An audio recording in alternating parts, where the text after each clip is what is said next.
Alrighty, everybody. So, I've been meaning to talk about this guy a lot more for a while now, because I feel a lot of the left does not know how big and how influential he is. And that is Charlie Kirk, the figurehead, the face of TPUSA.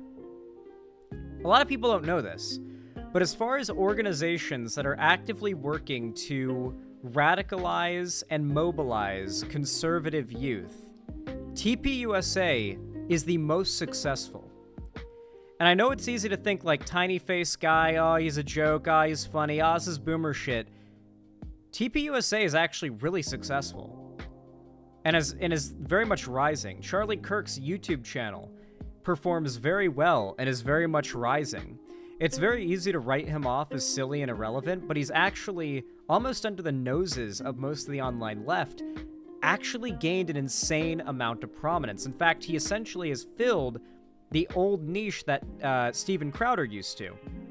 All the way up to the point of doing the whole, like, setting up a table in public, like usually at a college, and, like, saying, debate me on this thing, and then using his, like, media training and talking points to, like, steamroll random kids. And then so I decided I would check out his channel, and a video came up in my, the search results from 3 days ago that really appealed to me. Racist leftist mob fails to comprehend facts and logic. What an amazing title. No wonder the like gamer chud types are trying to say we're having Gamergate 2 when titles like this are coming out. Jesus Christ. So, the thing I really want to talk about before we get into the video here, I think it's important to point this out. Racist leftist mob. Isn't that interesting? How they call the left racist. I've been pointing this out a lot lately, but the fact the right has to deny accusations of racism, sexism, homophobia, etc., and not only that, but is forced to then deflect those criticisms back at the left and claim the left are racist, that's them claiming racism is bad. Now, obviously, it's by implication, and obviously they don't believe that. We know this. However, doesn't it kind of demonstrate how we've sorta already won the culture war? They talk about how much we've got to win the culture war, like the conservatives, and how there's this, like, they talk about it like it's an equal playing field type situation. But these people can't even be honest about what they're fighting for. They have to pretend like the left are the racist ones and use allegations that are... They have to use leftist rhetoric against the left. Because right-wing rhetoric doesn't work. If they just were honest about their insults and what they believe in public spaces like this, nobody would be on their side. They have to pretend like the left are the real racists. And as much as they can try to convince people of that, and maybe they'll convince many, that's not going to be a idea that like rings for very long, you know? When the right continues to be the obviously racist ones, the claim the left are the real racists just isn't very effective in the long term. It's what I fell for, by the way. When I was younger, I was already prone to be more on the progressive side of things, and so what I had been convinced of was the idea that these crazy SJWs had actually horseshoed around into being just as bad and even racist as like far right, like Ku Klux Klanners and Nazis. In many cases, it was like a mischaracterization of discussions of white privilege. A lot of conservatives like to say, oh, you think white privilege is real? So you think white people are born with inherent advantages over black people? So who's really the racist here? That's pretty much how they argue it. Now, obviously arguing that society treats one group a different way than the other, and thus that, like, limits or enforces what opportunities you'll have, is not suggesting one person is inherently better at birth than the other. That's what the far right believes. That's what racists believe when they talk about like race realism and stuff. The left suggests that people will treat you differently simply based on your race, and that will affect in many cases, the outcome of your life. But they will still try desperately to mischaracterize that argument into something vaguely similar sounding enough that sounds like what a racist would say, like certain people have advantages at birth.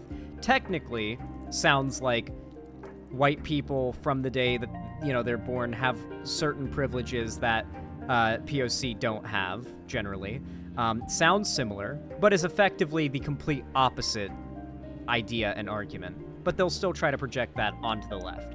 And as much as that may seem like honest or dishonest and bad, it's a sign that we're winning, that they are too afraid to even admit what they are fighting for. They have to pretend like they are fighting against the opposite. They have to pretend like they're fighting against their own worldview to get people on board, and then slowly introduce them to the fact that actually, no, we are the real racists. You gotta kind of toe the line, you know? You get them in by making them think the left are the real crazy, racist, awful, regressive ones. Remember the term the regressive left? That was a term popularized by Dave Rubin back in the day, because back in Gamergate, like 2016 era, the popular talking point was the left are the real racists, the regressive left. Through their wokeness, they have actually horseshoe theoried around into becoming just as crazy and just as bad, racist and bigoted and whatnot as like the far, far right. It was obviously always bullshit and just like straw manning, but I think it's important to remember. Culture is not rooted in a race or religion. It's rooted in a set of ideas. You know what those ideas are? A meritocracy. If you work hard and play by the rules, you can succeed. That's an American value. The thing about this talking point is, and while Charlie Kirk is quite successful among like conservative youth, this idea is gaining less and less traction among people, especially Gen Z, as time goes by. This idea, like having a rich, wealthy trust fund baby who has like multiple houses and like nice cars and all that. Someone as wealthy as Charlie Kirk, Andrew Tate, any of these big right-wing figures, like people who actively show off their wealth even, generally speaking. Having them tell you, if you work as hard as me, then you can be as successful as me. But then it's like obvious that's not the case.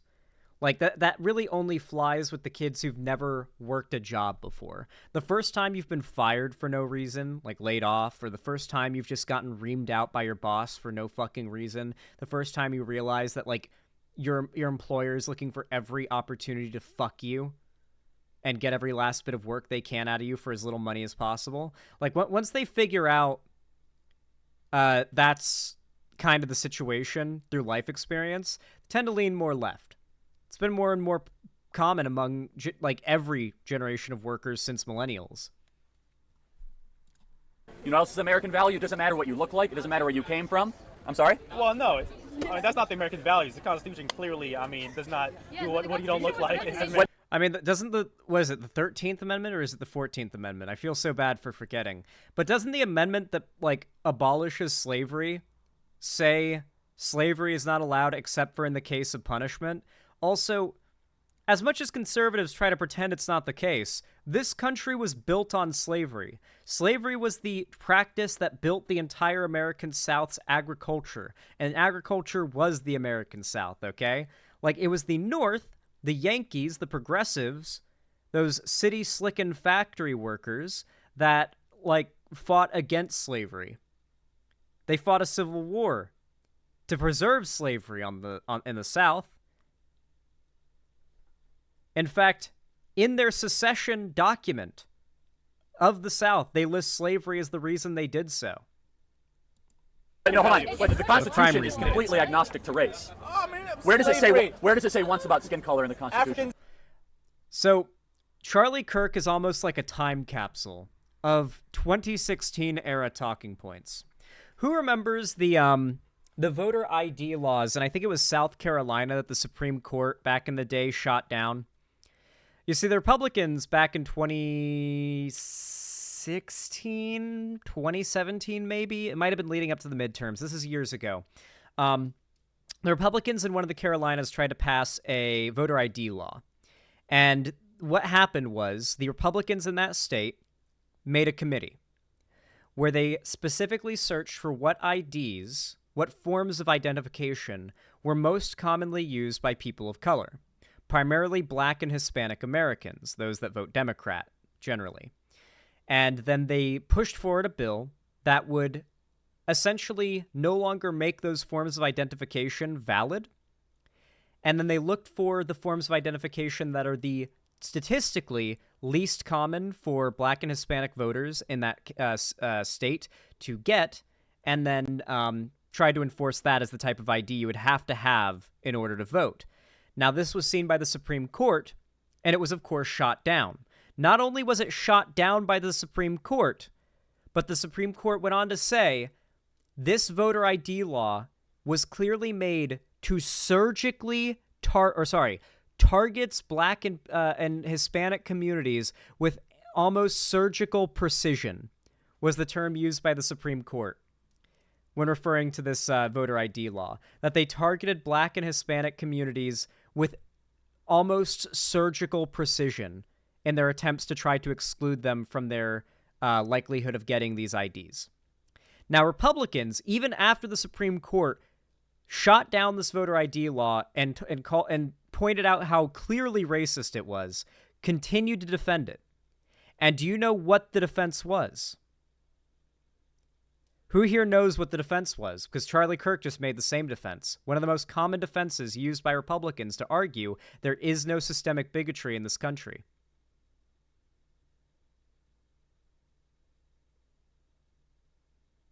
I'll answer the question for you guys, because you're being a bit slow tonight. Nope, you guys are all off. Where on paper does it say exactly War Penguin? You got it. You got it right there. Where on the paper does it mention skin color, race, sex, whatever it may be? They will demand that you point to where in the bill, the Constitution, where on paper they specifically lined out how racist they are. They will tell you, show me exactly where this bill explains how they want to oppress Black people, and then you can then I'll agree with you that it's racist. Obviously, not even in the 1960s did many bills like this get that overt. In fact, it was in the civil rights movement that euphemism for racism really started to get really popular among Republicans. You know, you saw terms like forced busing and stuff get popular. Like, in response to the civil rights movement, that is when the Republicans realized they had to start couching their hateful rhetoric in euphemism and dog whistling. And that's what they do now. And so, as long as they keep up the dog whistling and they keep the mask on, then they can ask, where on paper did we say we want to oppress Black people? They won't accept that. Well, the outcome is objectively worse for Black people. That isn't enough. They will ask for you to prove intent. And they'll never be honest about that intent. That's part of the whole game, right? Slaves. Certainly, the 13th Amendment abolished slavery. Yeah. The So Constitution, that's in when it was the written, Constitution. The 13th Amendment says, except for in the case of punishment, which is carried forward in American prisons today, where you work a job, usually by force. Like, there are many, many prisons. As far as I know, there's no prisons where you can say no. They force you to work a job. If you go to federal prison for long enough, they eventually force you to work a job. And I don't even know what happens if you refuse. I think you get put in solitary. I think they'll throw you into, like, a solitary housing unit.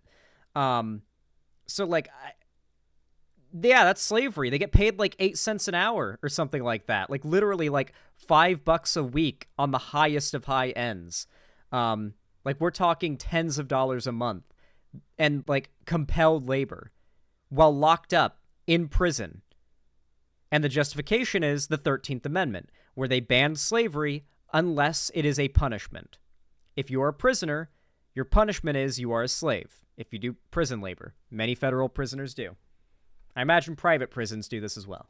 Value. I'm defending the Constitution as it is today. Oh, as it is today. Yeah, so as it is today. The Constitution is agnostic to race and applies equal application of law to all people. As the Constitution has been ratified. Now, mind you, his entire argument he's making is that America is a completely complete meritocracy. There is no on-paper mentions of race or sex or whatever. Well, obviously there was, like women weren't allowed to vote. Black people weren't allowed to vote, right? Just because the Constitution was written. Did the Constitution say that Black people couldn't vote? I feel like this would be a good response. Did the Constitution say black people couldn't vote? I don't think it did. Like, the day that it was written, was there any part, even an amendment at any point, saying that black people couldn't vote? I don't believe there was. Chat, fact check me on this, but I don't think there ever was. I don't think they ever outright stated in their founding documents, like, what groups were allowed to vote. Because it was a given, it would be white men. There was no, like, discussion, as far as I know, about whether or not women would be allowed. Well, I'm sure there was discussion. And I know there was discussion about race, but, like, when it came down to it, they didn't even feel the need to mention it. Because who could and couldn't vote eventually just came down to your local laws. Especially around Civil War times, where America split in half. You know? And obviously, in that point, there were no black people allowed to vote. So, like, who you were supporting was very much separated based on that line, that little straight line we still see on the map today in the middle of the country.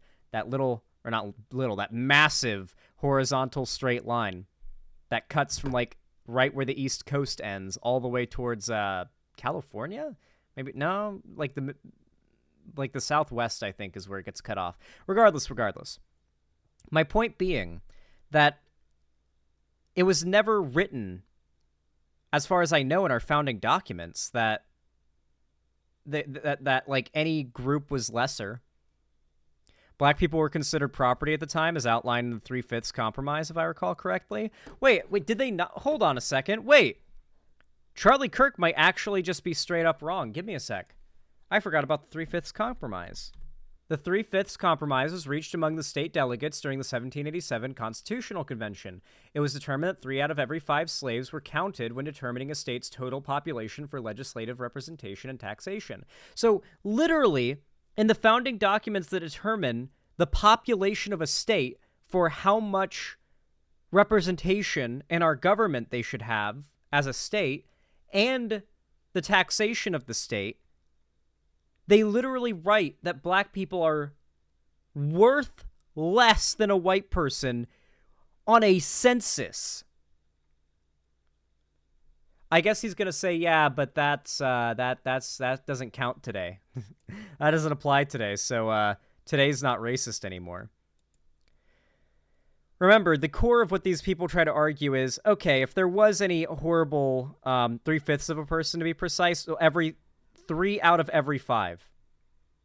Yeah, 3/5 of a person, yes, but, like, effectively, the way they counted it was, if you had 5 slaves who were black, 3 of them would be counted in the census, while the other 2 would not, as they would be counted as not people.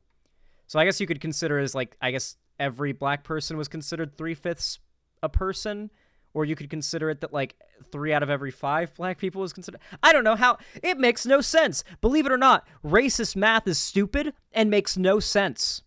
I know, it's very surprising. Mind blown. Racists are not good at math, and it makes no sense. I'm not good at math, but racists are even worse. Modified and amended. Explain to me how what I'm saying is incorrect. Because when you have a history of slavery, it's still going to play out into today. So if that. Okay, hold on. I feel like this girl is a plant. Does that shirt say feminist? Or that sweater? Is that just a white sweater or hoodie that says feminist in black? That feels like that's somebody who was paid by Charlie Kirk to look like a woke person. Okay, here, put on this hoodie. We had the word feminist printed onto it, and look like you're some woke, triggered college kid. Yes, it does. It very well could be. Okay, do they make hoodies or shirts that just say feminist on it? That is the most on-the-nose clothing I could possibly imagine. I've never met somebody in all my time of the online left that I would believe would wear something like that unironically. So if that argument If that girl steps forward and says some crazy, stupid shit, I am positing that is a plant. holds true, if the Constitution was written to benefit only white people, why is it that Asian Americans are the richest people by race in America? It's paid actor. The Constitution wasn't written to make people rich. Was the Constitution written in Korean? The Constitution was written to make people rich. Yet Korean Americans and Vietnamese are actually benefiting the greatest from this American experiment. Actually, in California, as a direct result of Asian success, there were laws passed that stopped Asian Americans, or Asians period, Asian immigrants, from being able to become citizens or own land. Chinese as a direct Exclusion Act, result you don't recall of history Asian like success. So no, like structurally there have been so many roadblocks. So you're proving my point precisely? No, I'm not. So your point is that we were racist against Asian Americans, and now they're the richest in America, so they went through a vast time of inequities, and they rose above it, and they're... So, Charlie Kirk will try to argue, you see, Asian Americans had... okay, the core point of what they are arguing, when you think about it, is they are trying to debunk any argument suggested by the left about why the station socioeconomically of POC Americans in this country is so much worse than that of white people. Lefties would suggest, well, here is a long history of different events that have worked to keep black people and even Hispanic people to an extent, but those two groups in particular, as far as non-white racial and ethnic groups in America, are like the most attacked by racists and bigots, particularly targeted in regards to laws. And so, like, what is the cause of that then? Now, they may say laziness. That is a good example, Warthog Puncher. They may say, oh, yeah, I guess black people are just lazy. They've just given up or something, you know, so that they don't have to outright admit what they're getting at. But there is obviously only one real conclusion that their viewers and they would come to for why these things are a thing. Like you see Charlie Kirk, he brings up the 1350 stat, he brings up like race IQ statistics, and yet if you bring up things such as the or the lead exposure that many low-income redlined housing areas have had, the effects that tends to have on IQ and on the likelihood of committing crime, particularly violent crime, the fact that has been tied time and time again to a lot of the heightened crime rates within the black community, the fact that like we have a historical context that goes back a really long time, the fact that it has been long proven that police and our criminal justice system have racial biases. I mean, the fact is they will try to find any way possible to debunk any of these explanations, which leads me to think, so what are you trying to suggest is the reason? And they'll say, I guess black people are just lazy. And obviously that's racist, right? That's obviously racist. But I think what they are really getting at, the real conclusion they want you to get, is something even more racist. Which is, maybe, just maybe, it's inherent. Maybe America's a meritocracy. And if black people aren't doing so well, they're just not capable of it. And if a group of people are just inherently, as it would seem, I mean, look at the data, is what they would say, inherently incapable of pulling their weight in society, maybe society should reject them. Maybe society should cull the weak and promote the strong. You see how quickly these arguments end up being literal Hitler propaganda, right? And if a Charlie Kirk fan was listening to what I just said there, they would probably nod their head in full agreement and say, what do you mean? That's based at what I just said, because the line of logic follows in the conservative worldview perfectly. He doesn't have to say the quiet part out loud. He just has to get up right up to the point of there is no reasonable, non-essential to race explanation for these statistics. Must be something else. They are suggesting, they're doing all but suggesting that certain races are genetically inferior, and that is the reason why in our meritocracy, as he said, we see such inequalities. They're much richer per income and wealth than white Americans. No, by the way, and he's using Asian Americans as an example because obviously Asian Americans were hit with literal put into internment camps and stuff like that. But the reason why we see a much different state of things for Asian Americans is actually multiple reasons. For one, Asian Americans back then did not then have a long much strong, like, obviously there was cases of this, but not to the same degree as it has been for black people, for example. A long list of different lesser but still quite severe laws and restrictions made to harm them. And on top of that, most black people in America are descendants of slavery. Like, most black people in America, most, are here because slavery happened. Most Asian Americans are here because they had the money. Some point in their family tree down the line, there was money and resources and the ability to immigrate to America.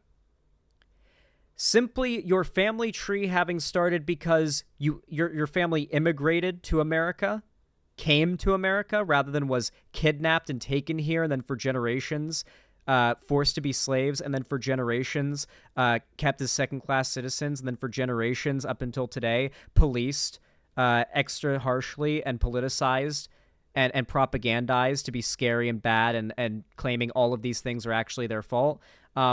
There is a pretty clear difference here. Simply the fact that most Asian Americans will have simply been able to come here with some level of cushion, that alone is a massive boost. It's just not comparable. Because Americans realize that they fucked up. Conservatives love the model minority myth for Asian Americans. Absolutely. They love it. And they lost all of the labor that was going to be possible for people to work on farms in California in order to exploit the land that was in California. There was no way for them to have people to work there, and that's why they brought immigrants back. That's why. So what social program was designed? I really do hate the like, and I promise you, most like of the people that Charlie Kirk doesn't have to make even a good argument. He doesn't even have to respond to like these lefties if that is like their personality. There's literally just like a way that like progressive college student like lefties speak that puts off a lot of people online and makes them just kind of like I feel like just the way that she was speaking there will put off a lot of people. Also, I will say the girl in the feminist shirt or the feminist hoodie is looking at this girl disgusted, which is kind of supporting my theory that this girl might be a plant who's about to say something that's made to like make this crowd look even dumber. Built on our backs. I'm just waiting for this girl to say something. It's like very clearly smug faces are half the equation. Like, why the smugness? Why the smug? You are talking to a guy who has you by the balls here, okay? You are not winning this. You do not look better than him. He has millions of people watching him on the internet cheering him on. You have a crowd of like 15 people behind you. You are not able to snippety snap your way looking like you're a badass here. The best you can hope for is coming off as disaffected, like, okay, so you're saying, I don't know, I feel like America is pretty, like, the best way you could handle this is to walk in and say, you think America's not racist? And he's like, yeah, I don't think it's racist. I'm like, why don't you think it's racist? Well, because yada yada. And I was like, well, didn't we kind of have, like, slavery when this country started? Like, the entire South was founded on agriculture, and the entire agricultural industry of the South was all about slavery. In fact, in the secession documents for the South, they said their prime reason was slavery. Like, you can make arguments in a way that almost comes off as like you're confused and asking questions. You know how the right likes to say they're just asking questions? That is the best way I think a progressive can also argue. The stereotype for a lefty is that they're angry, they're demanding, and they're triggered, right? But if you come in calm and genuinely coming off as curious, and you just ask questions, just like they do. You're just asking questions, but you ask the right questions. The questions where you recognize, like, know why they're arguing a point, and then ask a question that challenges why they're arguing that point. Like, for example, if you think that, we know that the reason he is trying to debunk all these reasons why America is racist is to get at the idea that maybe black people and POC just generally aren't capable of being as successful in our meritocracy. Why not ask them a question like, okay, so if it's not any of these, unjust systems, then why do you think these groups see such high rates of incarceration, high rates of crime. Like, you know, you talk about these things. I've heard you talk about them. What do you think the reason is? I'm curious. And if they give some, like, nothing reason, ask them to specify. If they give, like, a nothing answer that's, like, trying to change the subject, don't let them. Just don't act like you're trying to hold them down. Don't act like you're going on the offensive. Act like, oh, no, I want to hear more about that, though. Like, what exactly do you think it is? No, I'm curious. I mean, you're Charlie Kirk. You know all this stuff. I'm asking you. You know, you can come off so much of debating is just tone. Really. Like, the right has gotten so much steam simply off of presenting lefties as triggered and angry. Coming off as not that, I mean, that wins you 50% of the debate out the gate. Not coming off as triggered, angry, and demanding. With that, again, swearing and saying things like that doesn't make your argument any more valid. But okay, but it helps me take out a little bit of my anger. That's Dog, oh my lord, fucking hell, I can't watch any more of this. I'll actually cringe myself to death. I might actually die. Chat, I genuinely think Twitch or YouTube will ban me for self-harm if I watch any more of this. Fucking hell, oh my god. Do you guys remember? The strategy he's doing here is nothing new. Do you guys remember the video that made Jordan Peterson go viral? Of course you don't. A lot of you guys are not... You're very new to the internet politics game, so many of you probably don't know. Jordan Peterson original video. Jordan Peterson was obviously not like a nobody before this or anything like that, but this was really what made him, you know, Jordan Peterson. This is the video that made Jordan Peterson famous. I want to go talk. Angry lefty college students caught on video is one of the best ammo, or best bits of ammo the right has ever had against the left. This is the video that made Jordan Peterson's career. Peterson. That was after this. This is the clip that made him go viral. Him in this video is what made him go viral and explode. I was there. I was there, guys. Trust me, I know. Peterson, do you have any comments on the Nazi presence at your protest? The presence of Nazis and white supremacists assaulting people at your protest. Do you have any comment on that? Yeah, I don't like Nazis. Then why are you? Why were they here? Well, how can I answer Are there views in alignment with yours? At some point, you have to realize. That's a foolish question. Look, if you want to know what my views are, I've watched all of your videos. Yes. including Yes, I have. then why would you ask such a question? Because this is my interpretation of your videos. Apparently, I wanted all of the people who arranged the protest against you watched all of your videos. It's like, do you want to disavow 150 videos on YouTube? No, your lectures, which sparked the debate. Okay. Do you want to disavow the support? Could you let me talk to her for a moment? Don't call me that, please. So, I have 150 lectures on YouTube. There's 500 hours of my views. Do you really think that you're worth all of that time?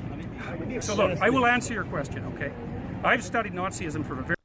You know, you may watch this now and think he comes off as pathetic and, like, squeaky and sad, but the way that this was framed back then was that this was just some poor college professor who was being mobbed up on by a bunch of crazy rabid SJW students who were trying to force him into compelled speech. And so the way he was presented was as this, like, you know, nice guy, you know, this nice little guy. Nobody really predicted that he would become the huge conservative pundit he is today. At that point, even like Chris Reagan and stuff like that were presenting him as this, like, poor dude, you know? Oh, look at this poor guy. Like, they harassed him, they mobbed up on him, and he used the sort of, like, sympathy that was drummed up around him when this came out back in 2016, or maybe 2015, like late 2015, to blow up his career. Basically playing a victim. Like, I'm oppressed. They are trying to control my speech. Yeah. These are nothing new. These tactics are nothing new. You must look to the past to see the conservative methodology of the present.